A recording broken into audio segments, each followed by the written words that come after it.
কেন্দ্রীয় বিধি অনুযায়ী স্কুলে শিক্ষকতার জন্য বিএড বাধ্যতামূলক। এক্ষেত্রে 2014 সালের 31 মার্চ পর্যন্ত ছাড় পেয়েছে রাজ্য। এবার স্কুল সার্ভিস কমিশনের বিষয়ভিত্তিক পরীক্ষা হবে ছাড়ের নির্ধারিত সময়সীমা 31 মার্চের পর। সেক্ষেত্রে বিএড বাধ্যতামূলক হওয়ার কথা, কিন্তু নবম থেকে দ্বাদশ শ্রেণী পর্যন্ত পঠন পাঠনের জন্য পৃথক পরীক্ষার ব্যবস্থা করে বিএডের বাধ্যবাধকতা থেকে সরে এলো রাজ্য।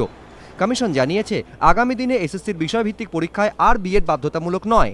এনসিটির বিধি প্রযোজ্য অষ্টম শ্রেণী পর্যন্ত। সেক্ষেত্রে 9 মার্চ এসএসসি টেটে বিএডে ছাড় পেলেও পরবর্তী পর্যায়ে এই সুযোগ থাকছে না।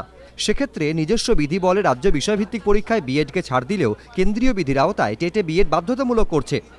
বিএড আরএলএসটি পরীক্ষায় বসার জন্যে ম্যান্ডেটরি নয়, আবশ্যক নয়। টেটের পাস ভ্যাকেন্সিতে যদি তুমি পড়াতে চান, অবশ্যই তাকে বিএড থাকার ব্যাপারটা 31 মার্চ পর্যন্ত নেই, কিন্তু এক্ষেত্রে 31 মার্চ পর্যন্ত আমাদের রিল্যাক্সেশন আছে। এই পরীক্ষাটা লাগছে না, হয়তো পরের পরীক্ষায় লাগবে। পাশাপাশি বিভ্রান্তি মেনে নিয়ে টেটের ফর্ম পূরণের সময়সীমা বাড়িয়েছে কমিশন। 30 জানুয়ারি থেকে টেটের ফর্ম বিলি শুরু হয়। 8 ফেব্রুয়ারি ফর্ম তোলা ও জমা দেওয়ার শেষ দিন ছিল। এখন ফর্ম তোলার শেষ দিন হয়েছে 11 ফেব্রুয়ারি দুপুর 1টা পর্যন্ত। জমা দেওয়ার সময়সীমা ওই দিনই বিকেল 4টে পর্যন্ত।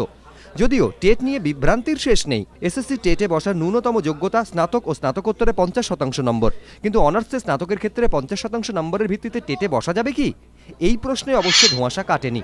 ফর্ম পূরণ পর্ব চলাকালীনও এ বিষয়ে সিদ্ধান্তের ভার এনসিটির ওপরেই ছেড়েছে স্কুল সার্ভিস কমিশন। কৃষ্ণেন্দু অধিকারী, এবিপি আনন্দ, কলকাতা।